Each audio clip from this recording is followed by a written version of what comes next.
नमस्कार, मैं राजीव गुप्ता सब तक दस्तक से बोल रहा हूँ। मौजूदगी अभी रायपुर में ही है। मेरी मौजूदगी अभी वार्ड नंबर 66 में। यहाँ से श्याम सुंदर अग्रवाल जी हैं जो कि बीजेपी को रिप्रेजेंट कर रहे हैं और पार्टी के और संगठन के एक लंबे समय से सिपाही रहे, जिसके एवज में संगठन का ऑर्गेनाइजेशन का ध्यान गया और इन पे भरोसा करके इनको मौका मिला है। और ज़िंदगी की ये कौन सी लड़ाई है और राजनीतिक रूप से इनका परिचय क्या है वो तो आगे बताऊंगा ही। इससे पहले आपको बताता हूँ, रायपुर नगर निगम भाजपा महापौर प्रत्याशी श्रीमती मीनल चौबे जी की ये सिपाही है। वामन और लाखे वार्ड नंबर 66 से प्रत्याशी हैं भाजपा फिर से बताता चलो, भाजपा पार्षद प्रत्याशी हैं। और आप यहाँ पे ये इनका पम्पलेट है, ये इनका छोटा सा ये है पोस्टर, जिस पे ये इतना मेंशन है जितना मैंने आपको बताया। औपचारिक रूप से लिखी हुई बातें हैं, लेकिन इनके जो मुखारबिन से आप सुनेंगे वो आपके लिए स्पेशल हो जाएगा अगले कुछ मिनटों तक। तो श्याम सुंदर अग्रवाल जी से हम जुड़ेंगे 2 मिनट के अंदर। और आपको एक बात बताना चाहते हैं कि यहाँ से 2 और प्रत्याशी हैं और यहाँ के ब्लॉक अध्यक्ष हैं, उनका इंटरव्यू भी आप शायद देख चुके होंगे अब तक। और मेरी आज तबीयत ख़राब थी तो मैं इनके जो आज का कार्यक्रम था कार्यालय उद्घाटन का, जो कि वार्ड कार्यालय था, वो उद्घाटन था आज। तो मेरी मौजूदगी थोड़ी सी देर से हुई, तो आप कैप्शन में देख रहे होंगे कि बीच बीच में आज जो कार्यालय में कितना रौनक था, वो चीज़ें आप देख रहे होंगे कि किस तरीके से इनका आज ये कार्यक्रम सफलतापूर्वक संपन्न हो गया, जो कि उद्घाटन स्वरूप था। अभी हम सीधे जुड़ते हैं श्याम सुंदर जी से।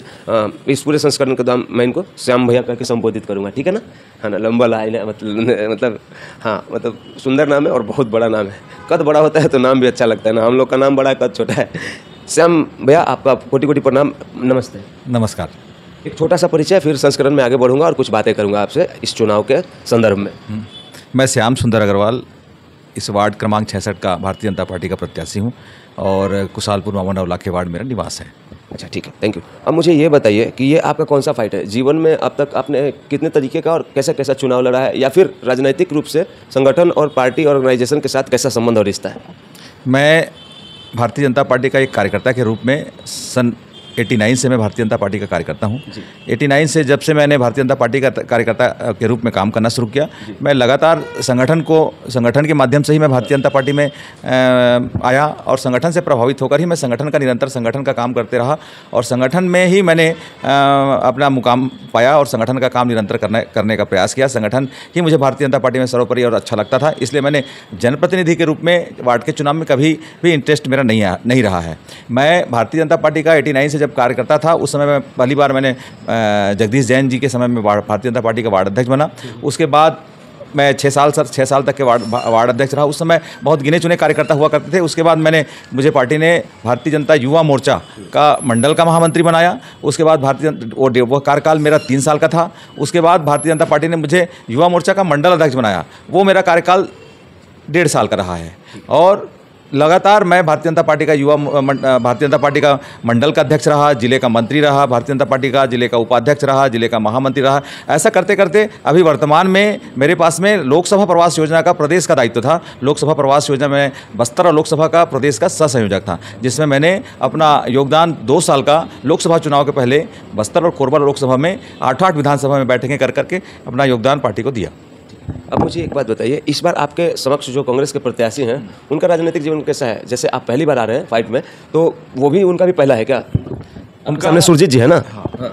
उनका भी पहला है। वो जो कांग्रेस के प्रत्याशी हैं, मुझे ऐसा लगता है कि वो अभी यंग हैं और वो यूथ कांग्रेस के ही वो कार्यकर्ता हैं। अब पहली बार वो आ रहे हैं। अब मुझे एक बात बताइए, कैसे देखते हैं, एक तरफ 43 साल का अनुभव और एक तरफ युवा मोदी जी का ही मतलब ये आइडिया है कि इतने सारे युवाओं को आना चाहिए। तो आपके सामने युवा हैं और युवा बोलने में बड़ा अच्छा लगता है, लेकिन युवा के सामने एक सबसे बड़ा चैलेंज यह होता है ना कि उनके मैं किसी को नहीं बोल रहा, जैसे कि मेरे बुजुर्गों ने मुझे सिखाया है, तो मैं एक फॉर्मल चीज़ बोल रहा हूँ कि युवा जो होते हैं ना, वो उनके खेमे में जोश ज़रूर होता है, लेकिन अनुभव जो आपके पास 45 ईयर का है, तो ये फाइट तो थोड़ा इंटरेस्टिंग हो जाएगा, है कि नहीं? लेकिन मैं आपसे ये जानना चाहता हूँ कि कोर मुद्दा आपका क्या है? आप जब कैंपेनिंग में जा रहे हो, लोगों से मिल रहे हो, तो इतने समय से जब आपकी ये पहली लड़ाई है, और मैं ये भी नहीं जानता कि इस वार्ड में 5 साल किनका कार्यकाल रहा इससे पहले, वो तो आप बताएंगे ही, लेकिन आपके माइंडसेट में ऐसा क्या चीज़ चल रहा है कि मैं जीतूंगा तो मेरे प्रायोरिटी में रहेगा ये 3 काम? वैसा कौन सा 3 काम कोर प्रोजेक्ट एकदम कि मैं जीतूंगा तो ये मेरे पहले वाले प्रोजेक्ट में इम्प्लीमेंट हो जाए? देखिए, ये जो वामन लाखे वार्ड है, जब से हमने भारतीय जनता पार्टी के कार्यकर्ता के रूप में ज्वाइन किया। हम निरंतर संगठन में काम करने के कारण लोगों को हमने जोड़ने का प्रयास किया और जोड़ने के कारण हर क्षेत्र में, हर गली में, हर मोहल्ले में हम संगठन को जब मजबूत किए, उसके बाद हमारा एक अच्छा संगठन बनने के बाद में हम इस क्षेत्र में भारतीय जनता पार्टी को छोटे से छोटे चुनाव में, पहले हमने पार्षद के चुनाव में यहाँ पर अपने प्रत्याशी को जिताया। उसके बाद इस क्षेत्र से लगातार, चाहे वो लोकसभा हो या सांसद हो, इस क्षेत्र से लगातार चुनाव जीतते रहे और अच्छे मार्जिन से जीतते रहे हैं। लेकिन पिछले चुनाव में भारतीय जनता पार्टी के प्रत्याशी बीजेपी के कुछ कमियों के कारण वो हम यहाँ से नहीं जीत पाए थे और वो निर्दलीय प्रत्याशी के रूप में यहाँ से विजयी मिली थी। बीजेपी कहना उचित नहीं होगा, स्थानीय कार्यकर्ताओं के द्वारा कुछ कमी के हाँ, स्थानीय कमी के कारण यह जो पिछला चुनाव था हमारा, निर्दलीय प्रत्याशी ने यहाँ से विजय प्राप्त किया था। लेकिन मुझे पूर्ण विश्वास है कि जैसा गढ़ भारतीय जनता पार्टी का ये वार्ड है, वैसा फिर से ये गढ़ से हम भारतीय जनता पार्टी को हम विजयी दिलाएंगे और जैसा गढ़ है वैसा ही गढ़ बना के रखेंगे। अच्छा, जो ऐसा करके कुछ विजेता मनु यादव करके उनका नाम है, जो कि अभी उनका शायद नहीं है, वो देहांत उनका हो चुका है ना, तो उनका कार्यकाल कैसा रहा, मतलब कितना संतुष्ट कर पाए थे उनका, मतलब जो भी कार्यकाल रहा और जितना भी उनकी मौजूदगी रही इस वार्ड में राजनीतिक जीवन स्वरूप, मतलब पॉलिटिक्स में रहते हुए जीतने के बाद, चाहे वो कोई भी साल का हो, तो आप उनके कार्यकाल को कैसे देखते हैं, उनका परफॉर्मेंस कैसा था? देखिए क्या है, ये चूंकि भारतीय जनता पार्टी का गढ़ है जी, कांग्रेस का वोट बैंक यहाँ पे सीमित है। अच्छा। जितने भी मतदान पड़ते हैं उसमें से 1 से 1.5 मान लो, 6,000 मान लो, 6,000 7,000 8,000 मतदान होकर होते हैं, उसमें से 1.5 से 2,000 के अंतर्गत कांग्रेस यहाँ से सिमट जाती है। कांग्रेस के भी हमेशा की बात है, आपने पिछले 15 साल का रिकॉर्ड, विधानसभा हो 30 साल का रिकॉर्ड बता रहा हूँ मैं आपका, ये दक्षिण विधानसभा में आता है ना, ये दक्षिण विधानसभा है और कांग्रेस का जो वामनराव लाखे वार्ड है, चाहे लोकसभा चुनाव हो, चाहे विधानसभा चुनाव हो या पार्षद का चुनाव हो, उनका जो संख्या रहता है 1.5 से 2,000 वो पार नहीं कर पाते हैं। ये गढ़ है, आप कह सकते हैं कि ये गढ़ है बीजेपी। पिछले समय जो निर्दलीय जो यहाँ से जीता था, वो चूंकि 15 से 20 साल तक के भारतीय जनता पार्टी के कार्यकर्ता के रूप में काम किया। अच्छा, मतलब उनका फेस वैल्यू जो था, उनको उस रूप में पहचान थी, तो लोगों ने उस रूप में एक्सेप्ट किया। लेकिन चूंकि वो निर्दलीय थे, तो कहना ये पॉसिबिलिटी ही नहीं बनता है कि हम कह दें कि वो बीजेपी के आदमी हैं। तो फिर यहाँ पे जब चुनाव हुआ तो पब्लिक और कार्यकर्ता जो चाहते थे, वो मेरे को ऐसा लगता है कि वो नहीं हो पाया। तो जो कार्यकर्ता को जैसा काम करना चाहिए था, जितना मेहनत करना चाहिए था पार्षद के चुनाव में, उन्होंने उतना काम नहीं कर पाया। और जो हमारा भारतीय जनता पार्टी का कार्यकर्ता था, वो निर्दलीय के रूप में, बागी के रूप में वो चुनाव लड़ा और चूंकि लंबे समय तक के 16 साल तक के बीजेपी का कार्यकर्ता रहा है और बीजेपी का एक कार्यकर्ता एक आम आदमी के लिए संघर्ष करता था, तो उसका जो प्रभाव था, उसका जो रिजल्ट था, उसका जो परिणाम उसको पार्षद चुनाव में विजयी का प्राप्त हुआ। और उसका कारण ये है कि पब्लिक कांग्रेस को वोट देना नहीं चाहती थी, क्योंकि कांग्रेस का वोट बैंक यहाँ पे सीमित है और कांग्रेस को वोट देना नहीं चाहती थी। और भारतीय जनता पार्टी का जो हमारा प्रत्याशी था, वो हो सकता है पब्लिक के फेस में किसी न किसी कारण से वो कम फेस बेहतर नहीं रहा होगा, तो उन्होंने आम पब्लिक ने ये चाहा, उनके दिमाग में आया कि हम उसको वोट देने से बजाय हम इसको जिता दें। इस कारण वो निर्दलीय के रूप में जीता। तो इस बार तो श्याम भैया, मतलब जिस तरीके से आप समझा रहे हैं जनता को, तो फेवर तो बहुत ज़्यादा हो जा रहा है, आपके साइड में चुनाव बहुत ज़्यादा होता हुआ दिख रहा है, क्योंकि कांग्रेस का जो इतिहास बताया आपने वो वैसा है। और वो जब जीते थे, मतलब जो अभी दिवंगत आत्मा के लिए मेरी सहानुभूति और प्रार्थना है, क्योंकि जहाँ है वो शांति से, लेकिन औपचारिक रूप से बातें तो करनी पड़ेगी जब माइक उठाया है तो वो जो उनका, जो आपने कहा कि उनका फेस वैल्यू बीजेपी के वजह से था, तो वो उनका वोट लेकिन निर्दलीय भी जीत गए, क्योंकि उठना बैठना तो लोकल लोगों के साथ ही है ना। थोड़े लोकसभा का इलेक्शन है कि एक दूर हिस्से तक प्रभावित होते हैं लोग, नहीं विधानसभा भी नहीं। तो ये उनके बारे में आपने कहा, तो इस बार एक बात बताइए मुझे, इस बार के निर्दलीय प्रत्याशियों की संख्या कितनी है? इस बार जो हमारा यहाँ वामनराव लाखे वार्ड का चुनाव होने वाला है, उसमें कांग्रेस का एक प्रत्याशी है और जो निर्दलीय चुनाव लड़ रहा है, निर्दलीय वालों की संख्या? हाँ, निर्दलीयों की संख्या करीब 3 है। मुझे 2 के मारू में एक बलून छाप हो गए, दो है। एक बात बताइए, आपसे जो भरत जी हैं कि भगत जी हैं, झाड़ू छाप आपसे खड़े हैं, वो भगत है कि भरत है? अग्रवाल नहीं, देवांगन। हाँ, तो वो आपसे है, तो आपकी वजूद जो आपका है AAP, मतलब केजरीवाल की पार्टी जो है, झाड़ू छाप का वजूद क्या है इस वार्ड में? इस वार्ड में शून्य है और उनको मुझे ऐसा लगता है कि 5-10 वोट मिल जाएंगे तो बहुत ज़्यादा है।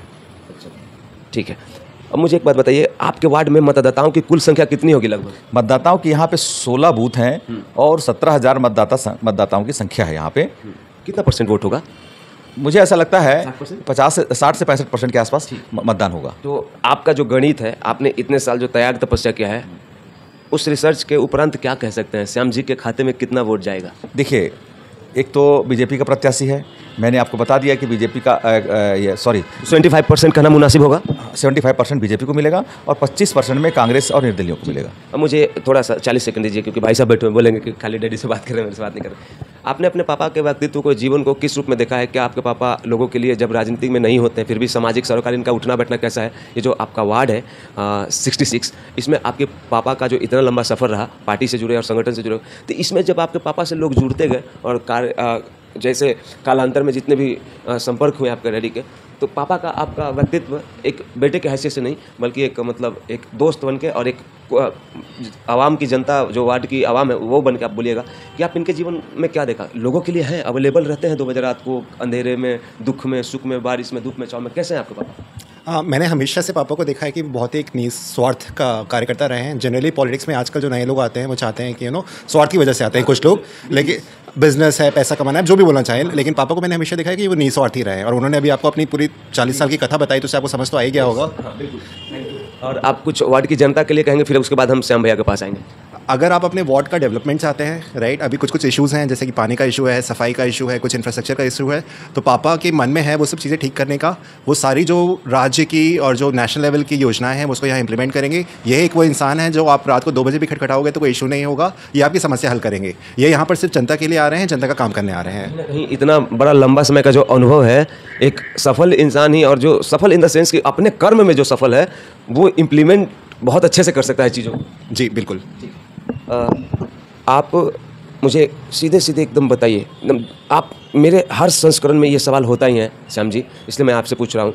और वृद्धों के लिए अब तक आपका जीवन कैसा रहा, और वृद्धों के लिए इलेक्शन के बाद आप श्याम जी क्या करने वाले हैं? उनका जो पेंशन है, वृद्धों से जुड़ा हुआ हर एक योजना जो होता है, चाहे उनसे जुड़ा हुआ हर एक चीज़, चाहे किसी वृद्ध विकलांग को व्हील चेयर ही देना, मतलब उनको कैसे देखते हैं? क्योंकि मेरा पीड़ा एज ए पत्रकार वहीं जाता है सर। देखिए, क्या है कि चुनाव आते और जाते रहते हैं, और सामाजिक और राजनीतिक दृष्टि से जो काम करना चाहिए एक जनप्रतिनिधि के रूप में, उसमें 2-3 चीज़ें फोकस करती हैं। एक तो सरकार की, केंद्र सरकार की बहुत सारी योजनाएं हैं, उसमें बुजुर्गों का और मेडिकल हेल्थ केयर का और उनके जीवन बीमा पॉलिसी का, और बहुत सारी ऐसी योजनाएं हैं जिसमें उसको अमली जामा अगर अपन पहनाते हैं, उसको अपन हम करने का प्रयास करेंगे तो उनको बहुत सारी राहत, हमारे जो बुजुर्ग जो होते हैं उनको मिलता है। वैसे ही राज्य सरकार में भी बहुत सारी योजनाएं हैं, जैसे उन्हें राज्य सरकार ने महतारी बंधन योजना चालू किया है। उस महतारी बंधन योजना के माध्यम से हमारी जो सरकार है, विष्णुदेव की सरकार है, वो हर महतारी को अभी हर महीने 1000 रुपये देती है। तो उससे आम माता बहनों को बहुत फ़ायदा हुआ है। वो आज के समय में हर महीना जब उसको 1000 मिलता है तो अपने पॉकेट मनी के रूप में उसको उपयोग करती है, उसको जो आवश्यकता लगता है उसमें वो खर्चा करती है। इससे पहले उसको या तो कुछ लोग झारखंड से, हमारे झारखंड से कंपेयर करते हैं, हेमंत सोरेन सरकार ना, वहाँ इसी का वहाँ के भाषा में नाम है मैया सम्मान योजना, तो वहाँ पे 2500 मतलब हो गया लागू जैसे। तो कुछ लोग राह चलते, मैंने सुना है कि मतलब कुछ लोग ऐसे भी होता है, बोलते हैं कि 1000 में क्या होगा, 1000 में क्या होगा, ऐसा कुछ। इसके ऊपर क्या आने वाले समय में बीजेपी इसको इंक्रीज करेगी इस राशि को? देखिए, जब ये महतारी बंधन योजना हुआ तो बेटी लाडली बहना के रूप में मध्य प्रदेश में सबसे शिवराज सिंह चौहान जी ने इसका लॉन्च किया। और पहले जब उन्होंने लॉन्च किया तो उसमें पहले उन्होंने 1000 रुपये दिया, और 1000 उसके बाद दोबारा जब उनकी सरकार आई तो उन्होंने उसको 1250 रुपये किया है। मुझे ऐसा लगता है कि आने वाले भविष्य में छत्तीसगढ़ में भी इसका प्रभाव पड़ेगा। जिस हिसाब से बहनों का सम्मान बढ़ा है, बहनों का अपेक्षाएँ बढ़ेगी, तो हो सकता है कि उसमें भी वो बढ़ोतरी होगी।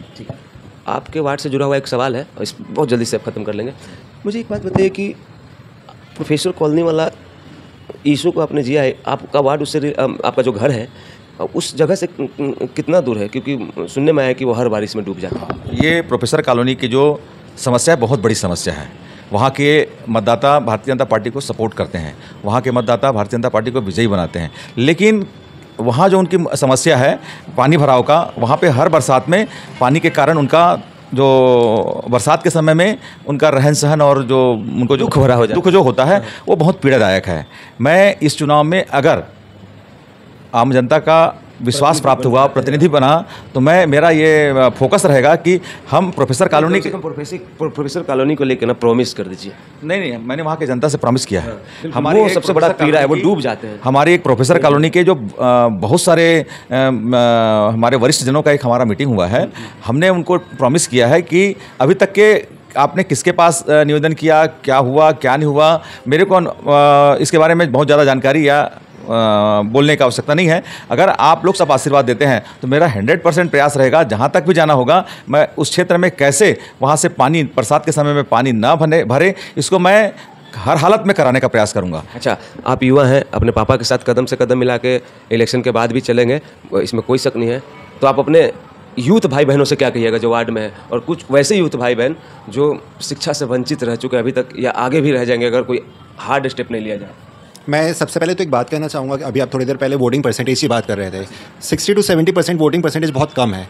वो हो सकता है हिस्ट्री के हिसाब से काफ़ी अच्छा हो, लेकिन मैं देखता हूँ कि वो बहुत कम है। और उसका मेन रीज़न ये भी है कि यूथ जो हमारा है वो जिस दिन चुनाव आता है वो वोट करने नहीं जाता है। वो हो सकता है वो छुट्टी में चले जाएगा, घूमने चले जाएगा। मैं सबसे पहले यूथ से ये कहना चाहूँगा कि आप जिसको भी वोट देना चाहते हैं, राइट, क्योंकि मुझे ऐसा लगता है कि यूथ ही जो है जो थोड़ा सोच समझ के वोट देता है। वो भावनाओं से, जाति से या फिर किसी के इंप्रेशन में आने से वोट नहीं देता है। वो थोड़ा सोचता है कि हाँ ये इंसान सही लग रहा है, ये सही करेगा, और वो वोट देता है। तो आप प्लीज़ वोट देने चाहिए। आपको जो भी सही लगता है, आपको श्याम सुंदर अग्रवाल जी सही लगते हैं, आपको जो भी आपको जिसकी नीति आपको पसंद आती है, आप प्लीज़ उसे वोट दीजिए, लेकिन आप वोट ज़रूर कीजिए। वार्ड की जनता से अंतिम आपके कुछ शब्द अपील कीजिए, क्या कुछ कहना चाहेंगे? वार्ड की जनता क्यों आपको एक बार आने देगी, वार्ड की जनता क्यों आप पे ट्रस्ट करेगी? कुछ शब्द स्पेशली वार्ड के अपने देवतुल्य जनता से कहिए। मैं वामनराव लाखे वार्ड के सभी माता बहनें, नौजवान साथी, बुजुर्गों से मैं निवेदन करना चाहता हूं कि आप जो है भारतीय जनता पार्टी के कमल निशान में मुझे मौका दिया है। चूँकि लंबे समय तक मैंने भारतीय जनता पार्टी के संगठन में काम किया, उसका परिणाम है कि पार्टी के नेताओं ने मुझे कहा कि आपको जनप्रतिनिधि के रूप में हम वार्ड का चुनाव लड़ाएंगे। उनके सही प्रदेश और राष्ट्रीय नेतृत्व के कारण मैंने आज वार्ड पार्षद चुनाव का लड़ने का निर्णय लिया। और उसमें मुझे जो संगठन में जो लंबे समय तक मेहनत किया, तो ऐसा लगता है कि मुझे जनप्रतिनिधि के रूप में भी जो सेवा करना चाहिए आम जनता के लिए, जो उनकी मूलभूत समस्याएं हैं, रोड है, नाली है। और अभी आपने बताया कि आप प्रोफेसर कॉलोनी में आप गए हैं, वहाँ प्रोफेसर कॉलोनी में हमेशा जल भराव की समस्या रहती है। तो सर बॉडी काँप गया। मैं अभी तो नहीं, बारिश में तो नहीं गया हूँ, लेकिन मैंने अंदाज़ा लगाया कि क्या होता होगा सूरत है।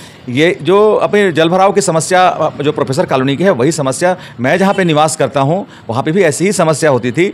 बंजारी नगर और आदिवासी कॉलोनी में भी बहुत पानी भरते थे, लेकिन मैंने सेल्फ अपना कुछ वर्क ऐसा किया जिससे आज आदिवासी कॉलोनी का कुछ क्षेत्र डुबान से उसमें आपका योगदान है। मेरा उसमें वहाँ आपने ठीक करवाया है? ये इसी को हमने ठीक कराया है। क्या बात कर रहे हैं? तो ये वाला भी प्लीज़, अगर मतलब लोग आपको सुन रहे हैं मेरे चैनल के माध्यम से, क्योंकि अगर हम ही लोग नहीं करेंगे, माइक उठाने वाले या फिर इलेक्शन लड़ने वाले, तो फिर उनको कौन सुने? और कोई माध्यम ही नहीं। ये जो प्रोफेसर कॉलोनी के जो डुबान क्षेत्र का जो मामला है, पानी में जो बरसात में डुबान क्षेत्र आता है, सेम मामला आदिवासी कॉलोनी और बंजारी नगर का भी आता था। मैंने प्रयास किया, जब मैं किसी जनप्रतिनिधि के रूप में मेरे पास कोई दायित्व नहीं था, चूँकि भारतीय जनता पार्टी कार्यकर्ता हूँ इसलिए और संगठन में काम करता हूँ, इसलिए अपने क्षेत्र में कैसे उस पानी को मैं पानी जल भराव को रोक सकूं, इसके लिए मैंने प्रयास किया। और उसका मुझे परिणाम भी मिला कि आज आदिवासी कॉलोनी में कम से कम पानी नहीं भरता है। उसके बाजू में बंजारी नगर में बरसात के समय में पानी भरता है। उसका मैंने प्लानिंग किया हुआ है कि उस क्षेत्र में भी पानी ना भरे। उसके लिए मैंने अपने अगर मुझे पार्टी की जनता जनप्रतिनिधि के रूप में चुनेगी तो मैं कोशिश करूँगा कि जैसा आदिवासी कॉलोनी में कुछ क्षेत्रों में पानी भरना बंद हो गया, उसी प्रकार मैं बंजारी नगर में भी पानी ना भरे उसके लिए प्रयास करूँगा। और प्रोफेसर कॉलोनी में भी बरसात में समय में पानी ना भरे, इसके लिए मैं हर हालत में, हर तरीके से मैं उसका प्रयास करूंगा। और बाकी जो कॉमन चीज़ें हैं कि रोड बननी चाहिए, जो ख़राब है रोड बननी चाहिए, हमेशा रोड नाली साफ रहना चाहिए, स्ट्रीट लाइटें जले। और उसके साथ साथ अभी जो वार्डों के अंदर में वातावरण है, वातावरण में अभी हर जगह असामाजिक तत्वों का जमावड़ा है। जितने भी विकास क्षेत्र हैं, जितने भी तालाब के सीमा क्षेत्र हैं, उसमें भारतीय जनता पार्टी की सरकार, मोदी जी की सरकार ने अपने तालाबों का सौंदर्यीकरण का काम किया स्मार्ट सिटी के माध्यम से। इस तालाब तो स्मार्ट हो गए। हाँ हाँ, तो स्मार्ट सिटी में होता है। तो स्मार्ट सिटी के माध्यम से हमने तालाबों का सौंदर्यीकरण तो कर दिया, लेकिन अब जो है वहाँ पे असामाजिक तत्वों का जमावड़ा ज़्यादा होने लग गया है। तो अगर मैं जनप्रतिनिधि के रूप में चुना जाता हूँ तो मेरा ये प्रयास रहेगा कि असामाजिक तत्वों को जहाँ पे उनका जमावड़ा रहता है उसको शासन प्रशासन के माध्यम से उसको कम उसमें रोक लगे और आम जनता को इसमें सफ़र ना करना पड़े, सहूलियत हो, इसका मैं प्रयास भी करूँगा। देखिए, मैं कुछ आप लोग से कहना चाहता हूँ, ये मेरे शब्द नहीं है कि उसको सुन के आप इस नतीजे पर पहुँचे कि आप मुझे चाटुकार कहें, लेकिन बहुत ज़रूरी समझता हूँ बोलना कि जब कोई पार्टी का कोई सिपाही होता है और एक लंबे समय तक पार्टी में निस्वार्थ भाव से अपना योगदान देता है, एक सफ़र तय करता है, तो आप बस ये समझ लीजिए कि चुनावी प्रक्रिया और लोकतांत्रिक तरीका और जो संविधान का जो मूलभूत तत्व है ना, जो वर्णित है कई धाराओं में कि कैसे चुनाव लड़ा जाता है और तत्पश्चात कैसे परिणाम घोषित होते हैं, कैसे सर्टिफिकेट मिलता है और फिर से एक पदवी के रूप में करियर स्टार्ट होता है चुनाव में एक नेता बन के। लेकिन मैं आपको बताना चाहता हूँ, और ये सबसे आप कहिएगा, आप भी अपने से छोटों से कहिएगा, अपने दोस्तों से शेयर कीजिएगा कि कोई भी पार्टी हो उसका एक लंबे समय का जो सिपाही होता है ना, उसको जीतने से मतलब नहीं है, वो बखूबी एक नेता ही है लंबे समय से। आपको ये बात को समझना पड़ेगा। सर्टिफिकेट मिलने के बाद तय होता है कि विधायक जी कौन है, पार्षद जी कौन है ना, मेयर जी कौन है। लेकिन आप इस बात को समझिए कि जिसने एक लंबा सफर तय किया है ना बॉस पॉलिटिक्स में किसी भी पार्टी के लिए, तो आप उनको पहचानो, क्योंकि उनके पास अनुभव का भंडार है। कल्पना कीजिए कोई 35-40 साल से सारे दफ्तर का पता उनको मालूम है, सारे नेताओं का एड्रेस मालूम है, सारे नेताओंगण में जो मित्र हैं उनके पास उनके बात कोई आसानी से मान सकता है। तो आप ऐसे प्रत्याशियों को चुन सकते हो जिनकी बातें आगे से कोई एक बार में सुन ले। मुझे नहीं लगता कि आप जहाँ उठते बैठते होंगे आपको 2 बार किसी जनता के लिए 2 बार बोलना पड़ता होगा कोई भी मुद्दा को लेकर। मैं प्रोफेसर कॉलोनी की जो जल भराव की समस्या है उसमें काफ़ी अनुभव है मेरे जो है, तो वहाँ की जनता उससे परेशान है। तो मैं उनसे संपर्क करने के बाद में वहाँ पे पर्सनली वहाँ के कुछ सभी लोगों से मीटिंग किया है, उनसे बातें की है और मैंने उनसे निवेदन किया है कि आपने पहले किससे मिला, क्या हुआ क्या नहीं हुआ, उसको मैं उसको किनारे करता हूँ। मैं आपको विश्वास दिलाता हूँ कि मैं आपसे राजनीतिक चर्चा करने नहीं आया हूँ।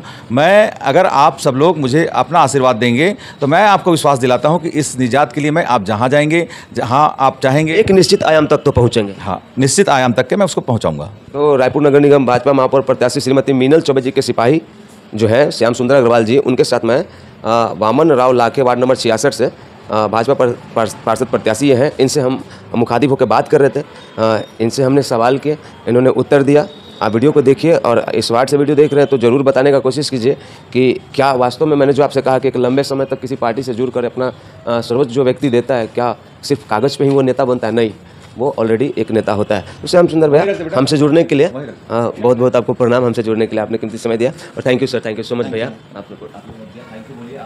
Thank you. आप मैं मिलूंगा कहीं और ऐसा नहीं है यह कि हमारी पहली मुलाकात है इनसे और आखिरी हो जाएगी। पूरे चुनाव के दरमियान जहाँ भी इनका कैंपेनिंग होगा, सेमिनार होगा, सभा होगा, कुछ भी होगा, तो हम उम्मीद करते हैं कि श्याम सुंदर जी हम ऐसे ही स्वीकार करेंगे अपने दरवाजे पे। तो मैं राजीव कहीं और मिलूंगा, तब तक